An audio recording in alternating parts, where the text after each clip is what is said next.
इसी के लिए ना नाश्ते में तला हुआ खाए तो बंदे की आवाज नहीं निकलती। आप लोग जयकार नहीं बोल रहे हो। श्री गोपाल आजकल चल रहा है सीजन शादियों का, तो ये कहीं ना पता चले लोगों को कि कीर्तन सत्संग पंचोत्तरणी शादी का प्रोग्राम चल रहा है। जयकार बोलोगे तो पता चलता रहेगी आध्यात्मिक कार्यक्रम, तो कहीं पता चलेगा चलो शादी का कार्यक्रम नहीं, तो जयकार बोलते रहो बीच बीच में।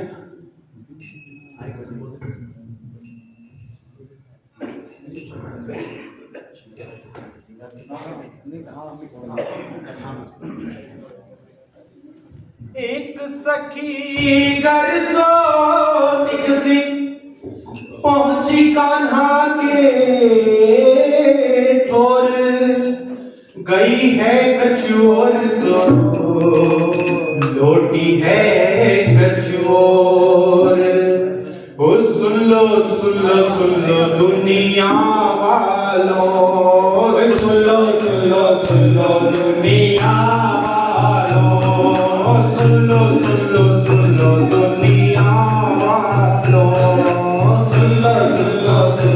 दुनिया वालों, दुनिया वालों, दुनिया वालों, दुनिया वालों,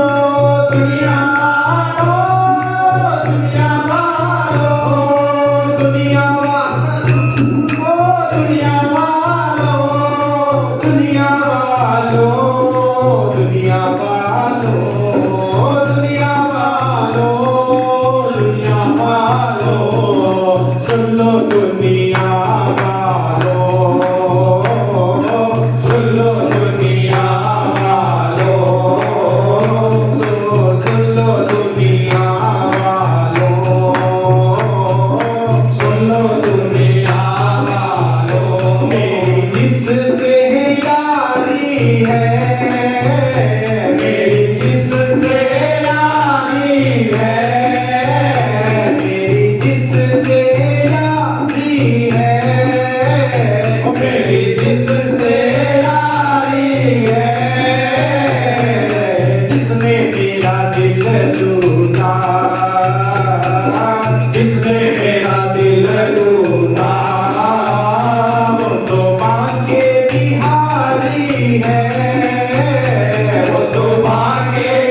नजर से मुलाकात कर ली, और नजर से मुलाकात कर ली, रही दोनों खामोश और आपस में ही बात कर ली। जब मोहब्बत की खेती सुताई, तो रो के नैनों ने बरसात कर ली, रो के नैनों ने बरसात कर ली। क्या नजर करूं उस पर, क्या चीज हमारी है, क्या नजर करूं उस पर, क्या चीज हमारी है। ये दिल भी तुम्हारा है, ये दिल भी तुम्हारा है, और जामी तुम्हारी है, ये दिल भी तुम्हारा है, और जामी तुम्हारी है। सुन लो दुनिया वालों, सुन लो दुनिया वालों, एक दिन की बात है, एक दिन की बात है। एक दिन उसने सखी ने समझा, मैं हर रोज ठाकुर जी के दर्शन करने जाती हूँ, हर रोज गीता पढ़ने जाती हूँ। उसका श्रृंगार इतना सुंदर लगता है, इतना सुंदर लगता है कि हमारी कन्या की छवि इतनी सुंदर लगती है उस पति को। वो आज कहती है, कन्हैया हर रोज सुंदर लगते हैं, लेकिन आज मैं इतना तैयार होकर जाऊंगी कि आज मैं कन्हैया से सुंदर दिखूंगी। आज वो सखी तैयार होती है, श्रृंगार करती है, और मन ही मन कि आज मैं सुंदर दिखूंगी, और कन्हैया कहेंगे वाह क्या लग रही है आज तू, आगे मैं सुंदर दिखता था, आज तू सुंदर दिख रही है। जाती है तैयार होकर, गीता भवन में आती है, हमारे मंदिर के पुजारी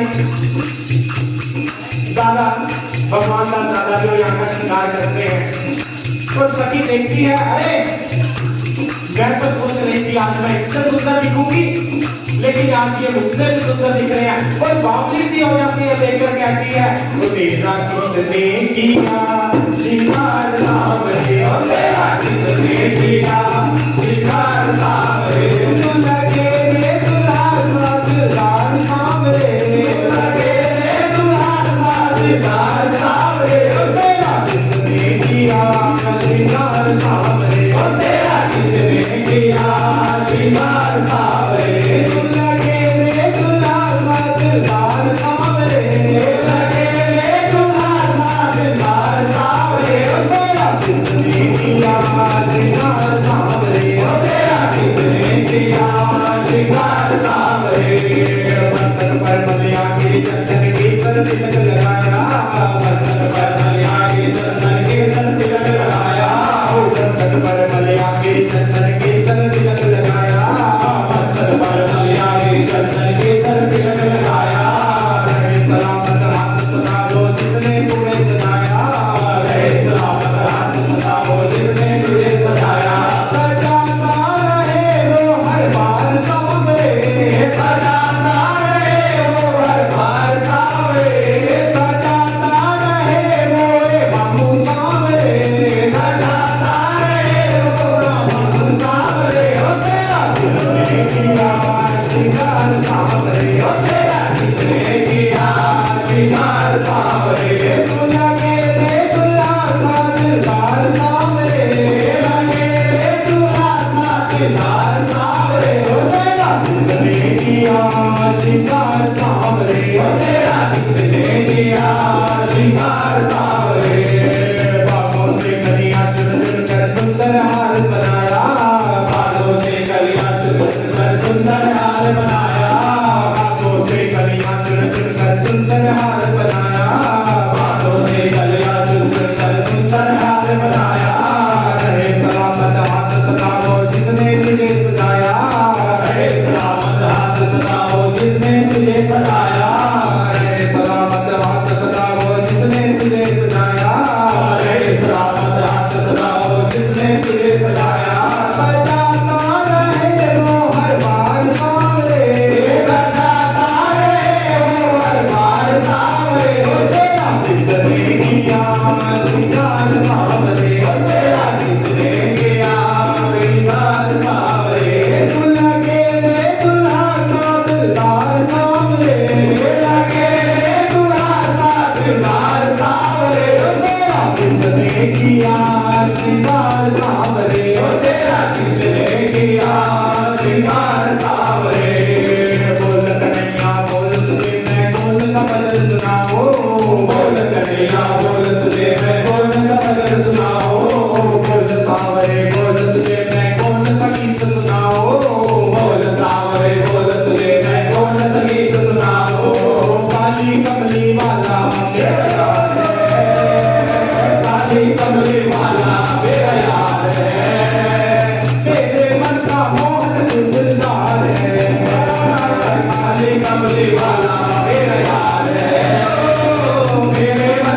बोल सावरे बोल तुझे मैं कौन सा भजन सुनाऊं बोल सावरे बोल तुझे मैं कौन सा भजन सुनाऊं मन चल वृंदावन चलिए मन चल वृंदावन चलिए मन चल वृंदावन चलिए मन चल वृंदावन चलिए जिसे रहते कावल जिसे रहते कावल जिसे रहते मेरे परवान जिसे रहते मेरे परवान मन चल वृंदावन चलिए मन चल वृंदावन चलिए जिसे यमुना बैठाता मारती जिसे यमुना बैठाता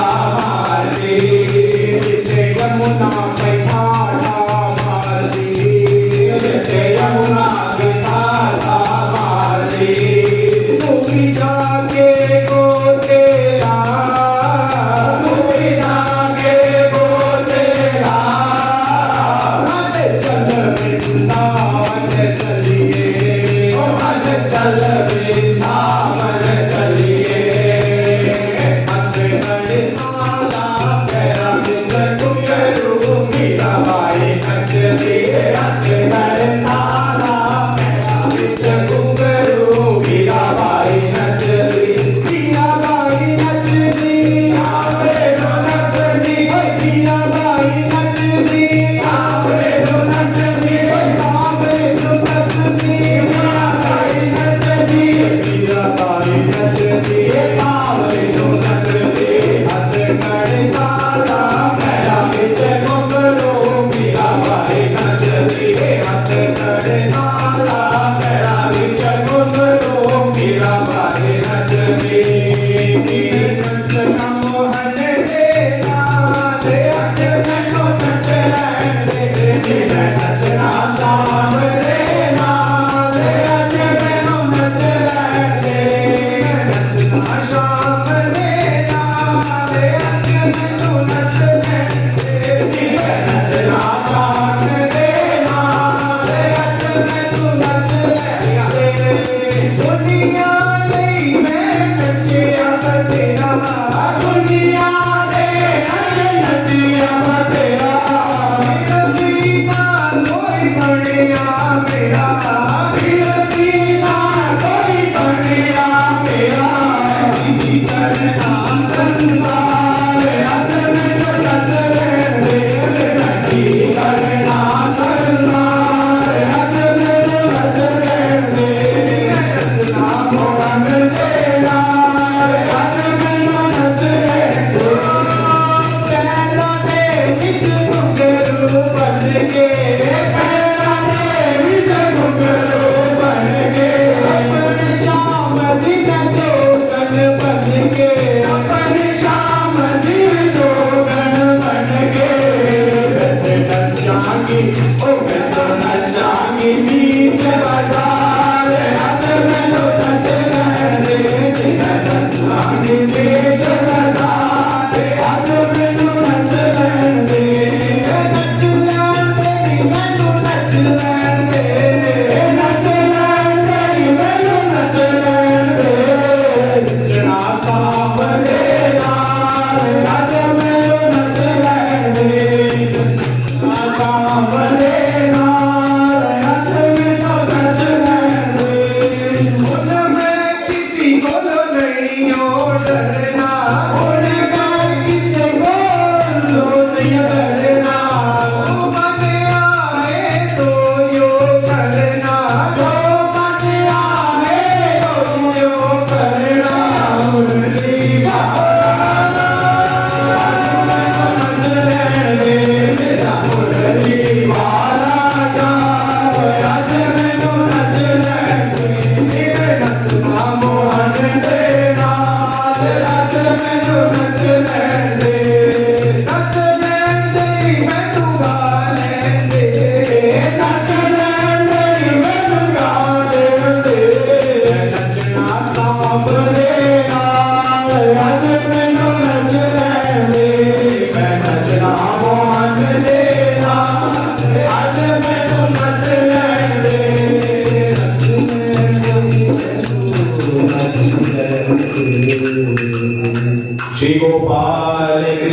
महाराज की जय। एक छोटी सी सूचना है, पीबी 2162 नंबर की गाड़ी है जो 2 नंबर कमरे के सामने खड़ी है। तो जिसकी भी है सज्जन की, तो वो थोड़े से साइड में कर लेना।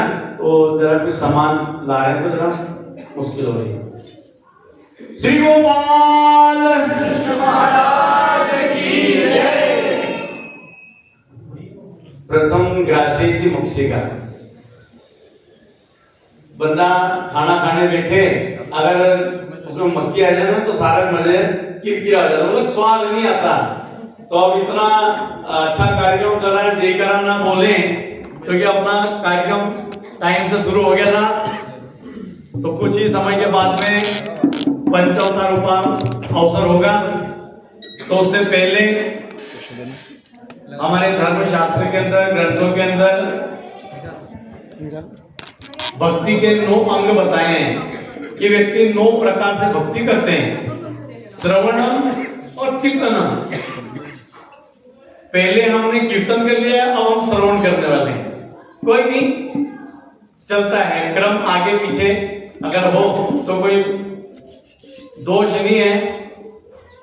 लेकिन जयकारा फिर भूल गया मैं तो। चलो, श्री गोपाल कृष्ण महाराज की जय। महात्मा जी बोल रहे हैं, भाईदेव दादाजी, कि बड़े गुरु जी 5 जयकारा बुलाते थे, आप एक में ही छोड़ देते हो।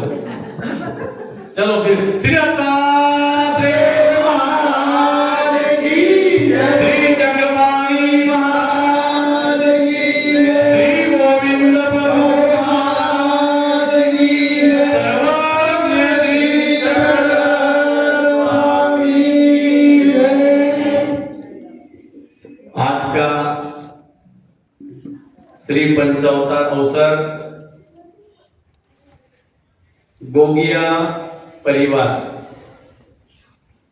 इनकी तरफ से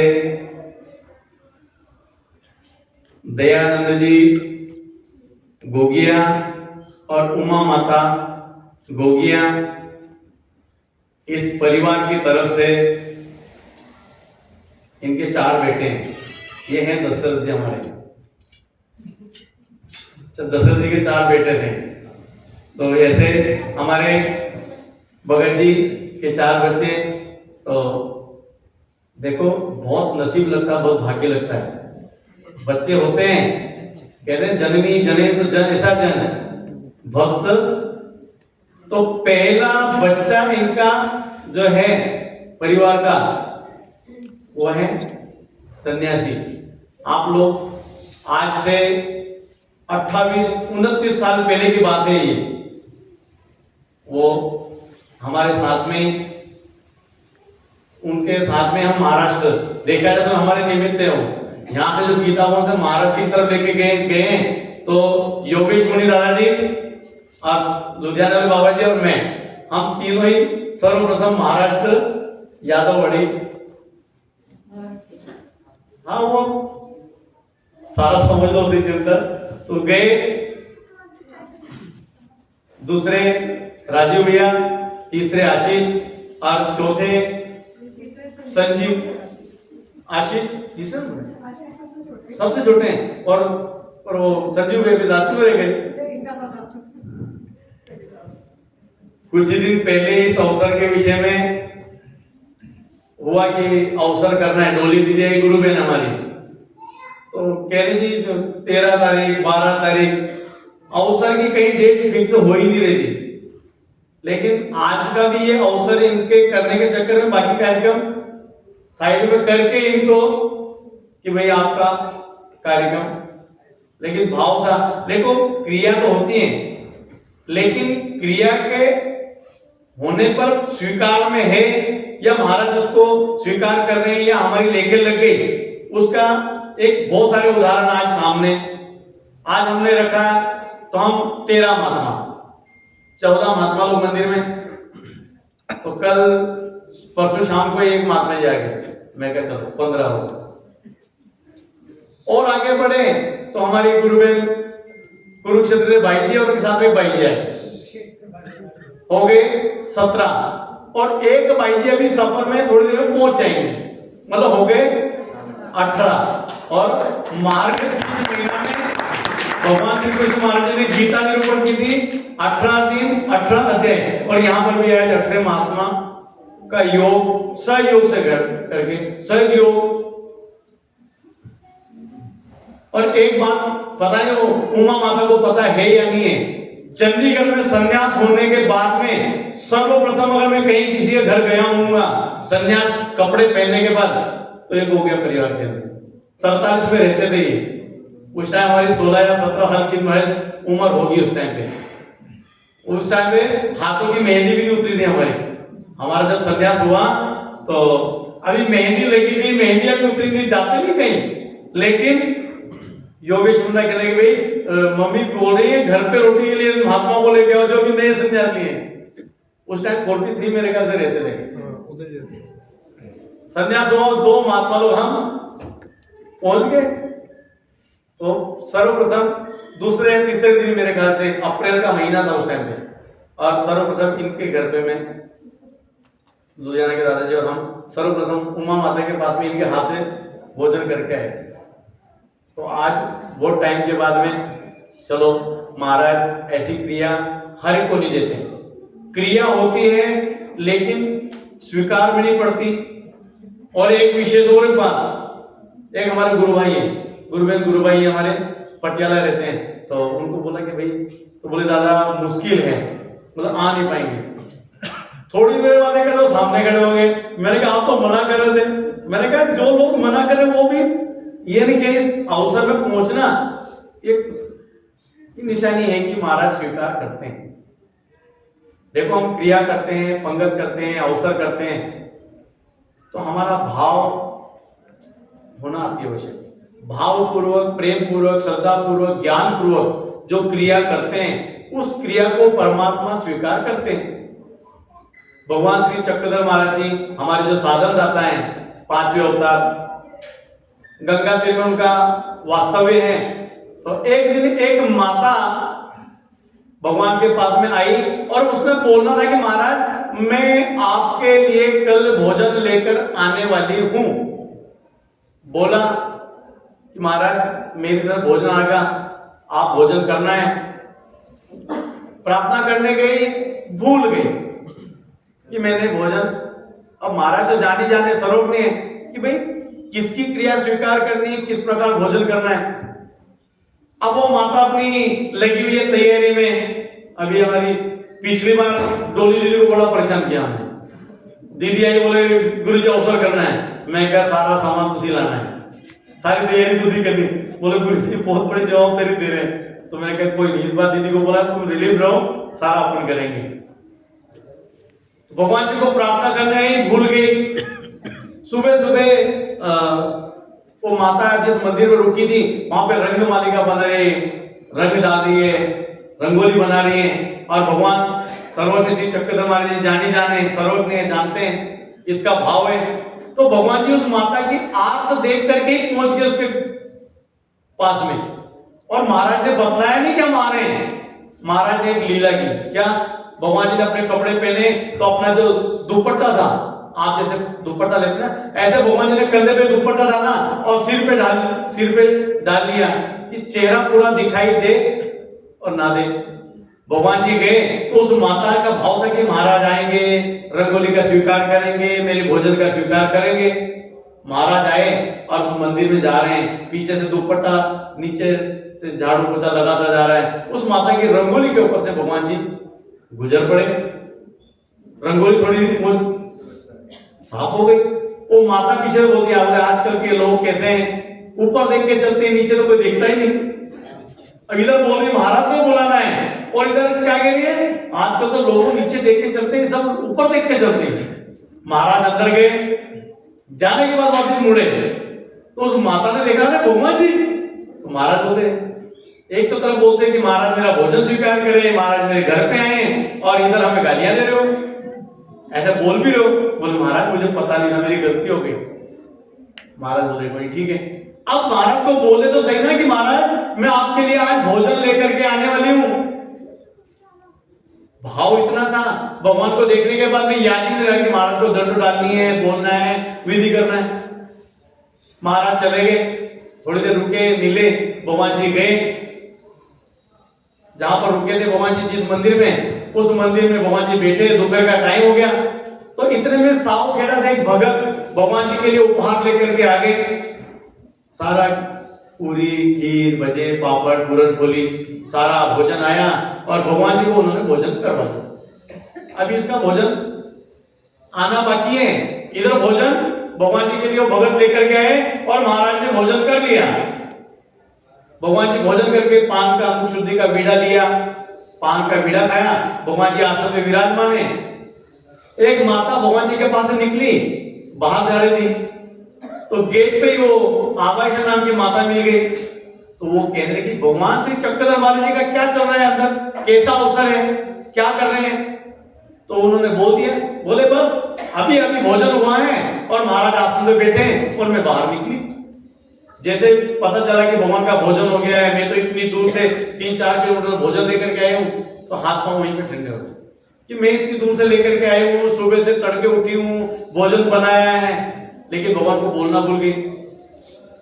आई अंदर लेकर के भोजन, टोकरा रखा, नमस्कार किया और नमस्कार करने के बाद में आंखों में पानी आ गया, रोना शुरू हो गया। महाराज बोले क्या हो गया? बोले महाराज मैं बड़ी दुर्भागी हूँ, बड़ी पापी हूँ कि मैं भोजन लेकर के आई हूँ और मेरा भोजन आपके स्वीकार में गया नहीं, उपयोग में गया नहीं, आपका तो भोजन भी हो गया। अब महाराज देखो क्या उस माता का भाव। भगवान जी बोलते कि चलो आप लेकर के आए हो तो आपकी ये टोकरी से भोजन निकालो और भोजन परोसो हमें। तो वो कहते कि नहीं महाराज आपका तो बहुत अल्प आहार है और आप अगर भोजन करेंगे तो पेट खराब होगा, तबीयत खराब होगी और उसके में निमित्त। तो महाराज बोलते कि नहीं आप लेकर के आओ। वो माता माने ना, तो भगवान श्री चक्रधर महाराज जी के पास में माता है बाईसा जी, उनको कहते हैं श्री चक्रधर महाराज जी, भाई चलो लाओ भोजन, भूख लग रही है। अब बाईसा माता कहती कि भाई जब भगवान जी मांग रहे हैं तो दे देना। तो बोले नहीं नहीं अभी भगवान जी का हुआ, कैसे दे दूं? अरे बोले जब भगवान जी मांग रहे हैं तो दे दे, कोई हर्ज नहीं, कोई फर्क नहीं पड़ता। वो माता ने भोजन निकाला, एक कटोरी में सब्जी, घी, पूरियां निकाल करके दी और महाराज के सामने जैसे चौकी पे रखा, महाराज ने वो एक पूरी मतलब रोटी जैसी पूरी होती थी, आज छोटी छोटी पूरियां नहीं होती थी, महाराज ने घी के साथ में, सब्जी के साथ में वो पूरी, एक पूरी, और महाराज का वास्तविक भोजन एक ही पूरी का था। भगवान श्री चक्रधर महाराज ने भाई और दो। बोले नहीं महाराज आपका तो क्या पौड़ी परिचत को मांडा तरी, डेढ़ पूरी तरी, एक इस प्रकार का आपका एक पूरी का भोजन आप रहने दो। फिर भाई साहब को कहते भाई अगर ये नहीं दे रहे ना तो अपना पानी चावल जो है वो लेकर के आए हमें दो। फिर भाई साहब माता जी कहते हैं कि अरे जब वो बोल रहा है ना, भगवान जी बोल रहे तो तू देना भाई, क्या कर रही? एक पूरी और घी की कटोरी दे दी, भगवान ने वो पूरी भी भोजन कर दी। तीसरी बार भगवान श्री चक्रधर महाराज जी कहते हैं अभी भूख शमन नहीं हुई, भूख लग रही है, लेकर के आओ। वो कहते महाराज दो हो गए, अब तो आपका एक ही पूरी का भोजन है। बोले नहीं लेकर के आओ। तीसरी पूरी भगवान ने फिर स्वीकार की, महाराज ने तीसरी पूरी का भी भोजन स्वीकार कर लिया। भोजन स्वीकार कर लिया, फिर भगवान कहते हैं चौथी पूरी भी लेके आओ। वो फिर उसने खड़ी हुई और पांव पकड़ के भगवान के बोले महाराज नहीं अब रहने, आपने मेरे इतने इस भाव का, इस क्रिया का मान दिया, आपने स्वीकार कर लिया।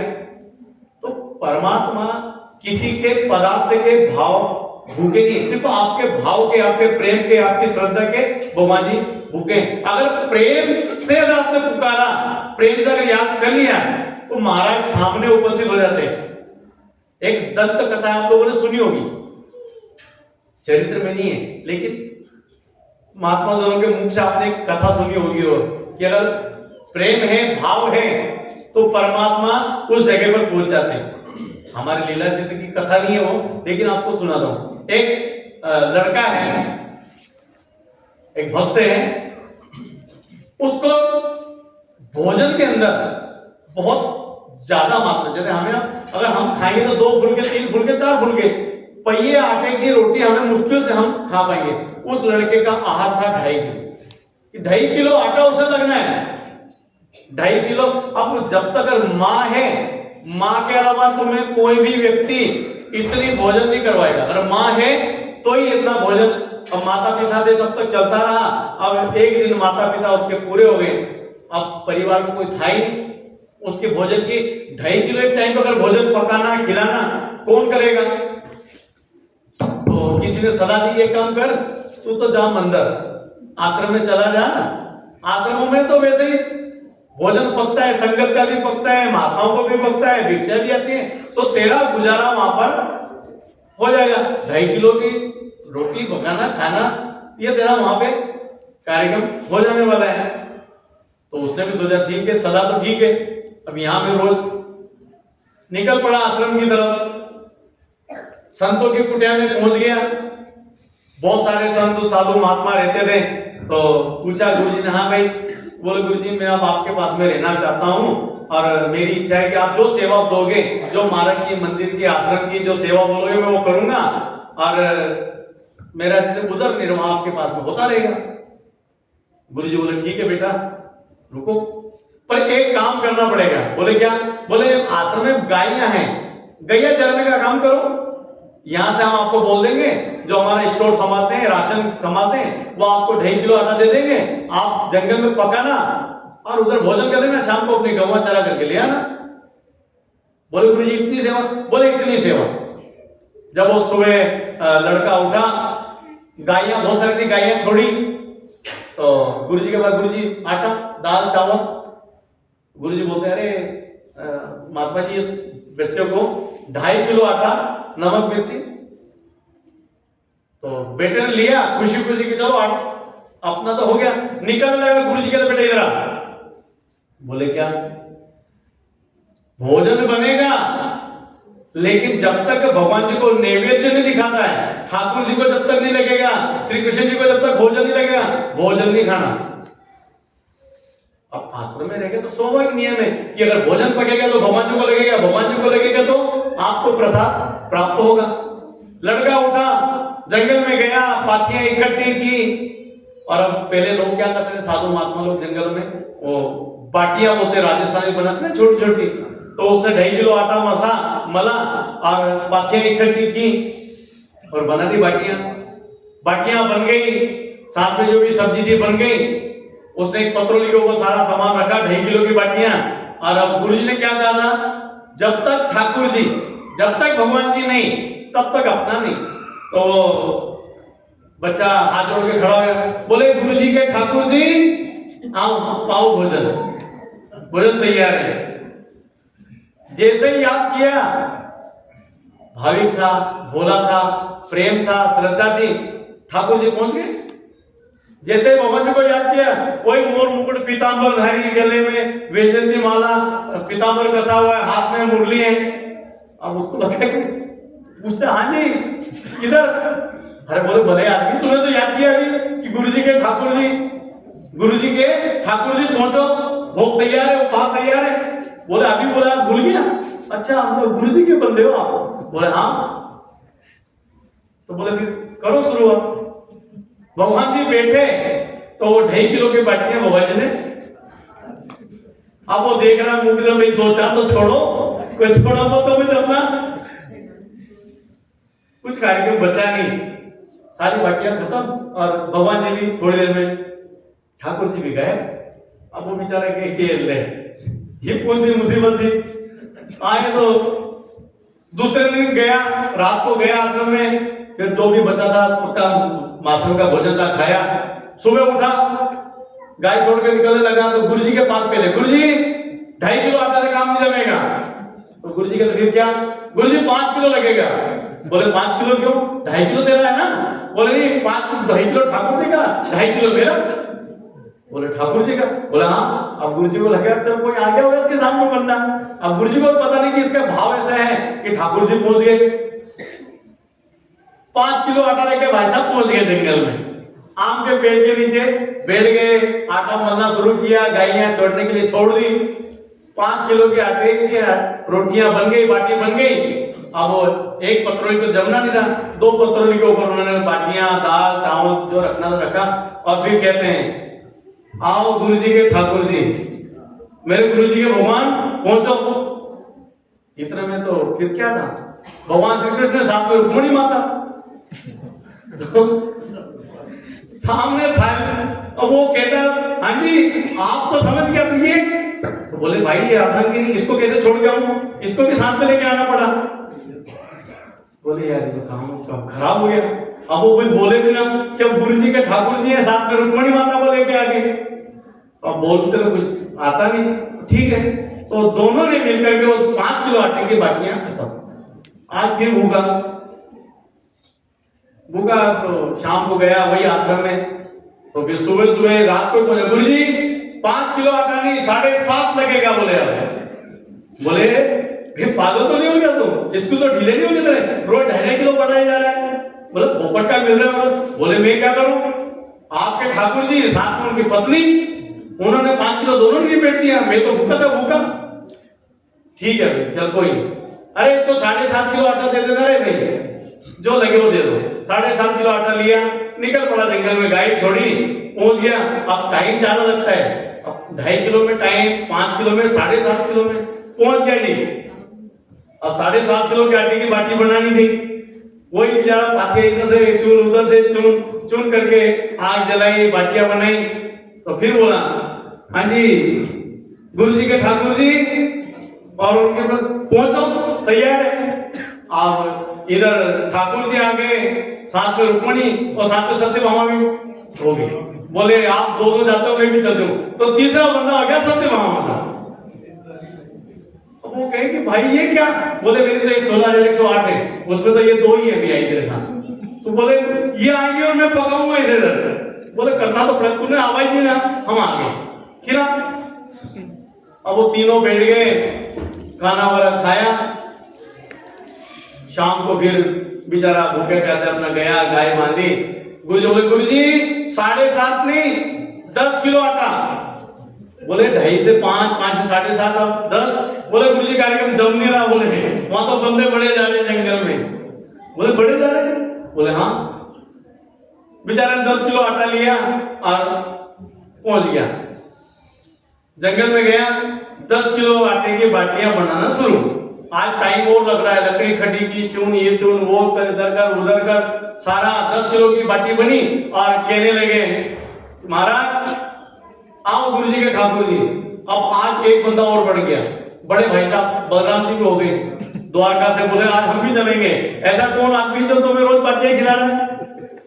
4 हो गए, 4 हुए तो इधर पूछने लगे भक्त। बोले महाराज आप समझ गया, रुक्मिणी माता समझ गई, सत्यभामा भी पता चल गई, अब ये कौन है महाशय। बोले ये बड़े भाई साहब है, देखा नहीं क्या कंधे पे मूसल है, वो हल था, तो मतलब बोले 10 किलो के आटे की लगेगी आपको। बोले इसमें कोई शंका है तेरे को। बोले नहीं, निबेड़ो फिर आप। तो भगवान जी रुक्मिणी माता और सारे लगे। अब आज जाकर के पहुंचा, शाम को खाना खाया। गुरु जी 12.5 किलो आटा। बोले रोज 2.5 किलो। बोले हाँ रोज बंदे बढ़ रहे उधर। अब उसने आज चालाकी, बोले आज तो कुछ करना ही पड़ेगा, पंगा लेना पड़ेगा, ये तो मेरे पपाएंगे बेटे बेटे खाते रहेंगे लोग। अब आज सुबह 12.5 किलो आटा लेके गया और सीधे जाकर के उसने आटा रख दिया। आज निश्चित आम के पेड़ के नीचे अपने गुरुजी ने माला दी थी, माला लेके बैठ गया। श्री कृष्णाय नमो नमः, श्री कृष्णाय नमो नमः, जो भी अपना जाप करना था जाप किया और बनाया कुछ नहीं। और बोलता आओ गुरुजी के ठाकुर जी पहुंचो भोग लगाने के लिए। तो इधर से भगवान श्री कृष्ण माता, रुक्मिणी माता, सत्यभामा, बलराम और एक माता और कालिंदी साथ में पहुंच गई, मित्री वृंदा। बोले ये, तो बोले ये 8 के अंदर से तीसरी है। अच्छा, तो महाराज बोले रोटी, तो बोले अगर मैंने रोटी पकानी थी तो ये लेडी से क्या करेंगी तो आपके साथ में, तो ये सिर्फ खाना ही नहीं यहाँ पे, अब आपका परिवार है, बनाओ, मतलब मैं रोज थोड़ी करूंगा तुम्हारा काम, आप मेरे को रोज लगा देते हो। और ये तो लेडीजों में मैं पकाऊंगा, ये लेडीज से खाएंगी। बोले आज ना इनको बोलो, वो ये जो हल धरा है, मुसल पकड़ा ना, इनको बोलो लकड़ियां चुन के लाए, ये भी रोज पोपट खा के निकल जाते हैं। तो भगवान जी बोलते हैं बलराम जी आज तो भाई इसका कहना मानना पड़ेगा। तो बोले आप लकड़ियां चुनो, सत्यभामा जी को और रुक्मणी माता को जलाओ चूल्हा, आप क्या है, अब ये बोल रहा तो करना तो पड़ेगा। इधर रुक्मणी माता चूल्हे फूंक रही है, सत्यभामा आटा मल रही है और उधर बलराम जी लकड़ियां वाले चुन रहे हैं। और उसने बोला कि अब गुरु जी को बताना पड़ेगा, कहीं गुरु जी को लगता है कि मैं आटा इधर फेंक देता हूँ। आश्रम में गया, बोले गुरु जी जल्दी चलो, आज सारे के सारे अपने काबू में हैं, आज से आप मिल लो। आप बोल रहे कि 2.5 किलो पड़ा रहा, आज आप देख लो ये सारे के सारी गैंग पूरी आई उधर, आज सारी गैंग सामने और आप देख लेना सारे। आप मतलब आपको अविश्वास ना हो तो इतना में गुरु जी को बोले देखते हैं क्या, तो देखा कि वही मोर मोटू बंसी वाले पीताम्बर धारी गले में जल्दी माल मोर।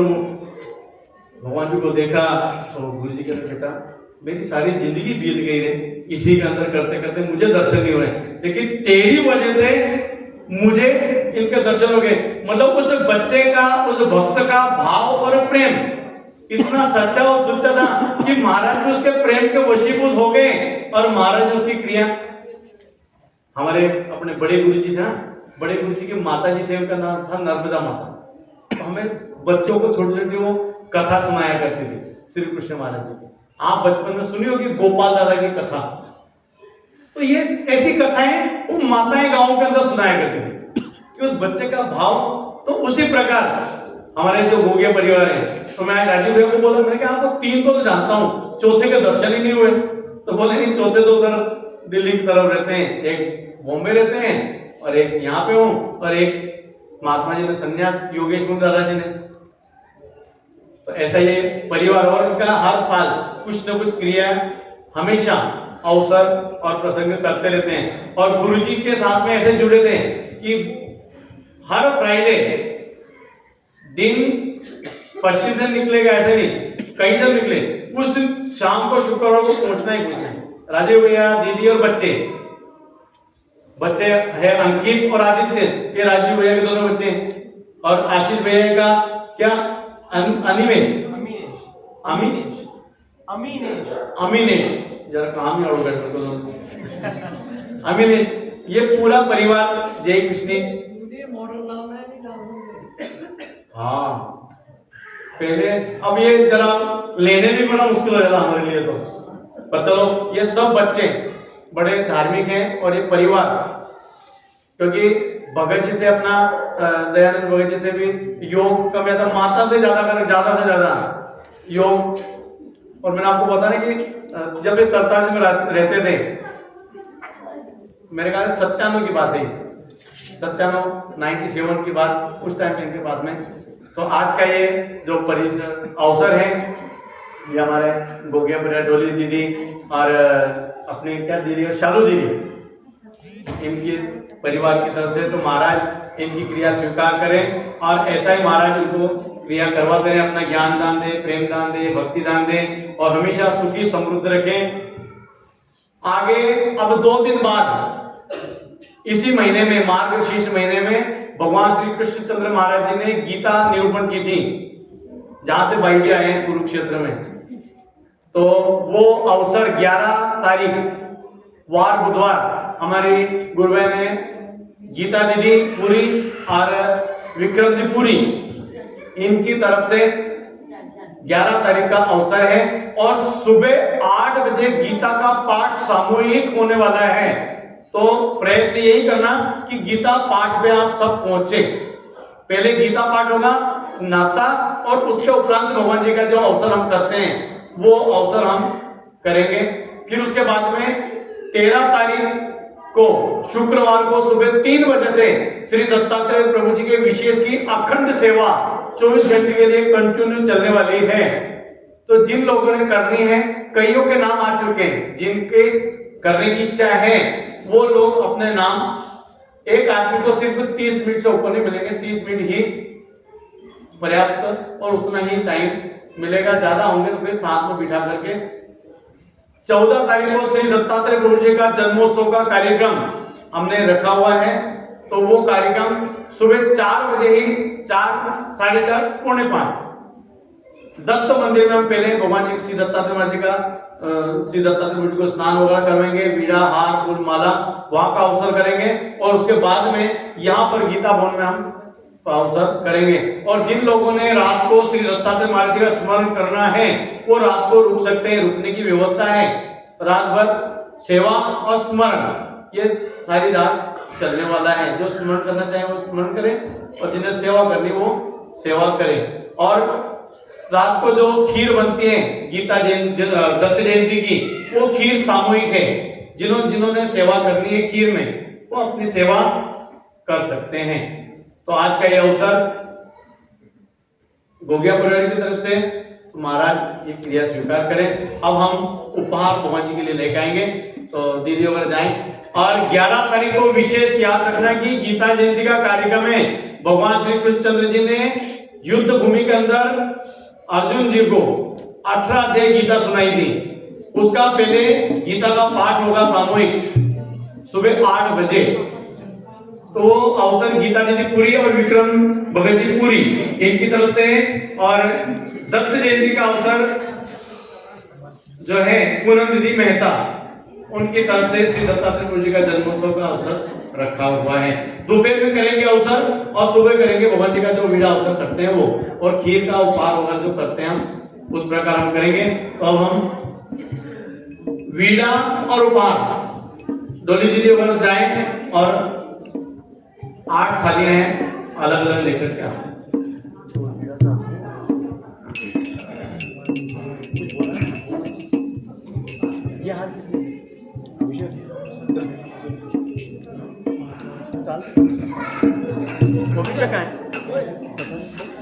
उमेश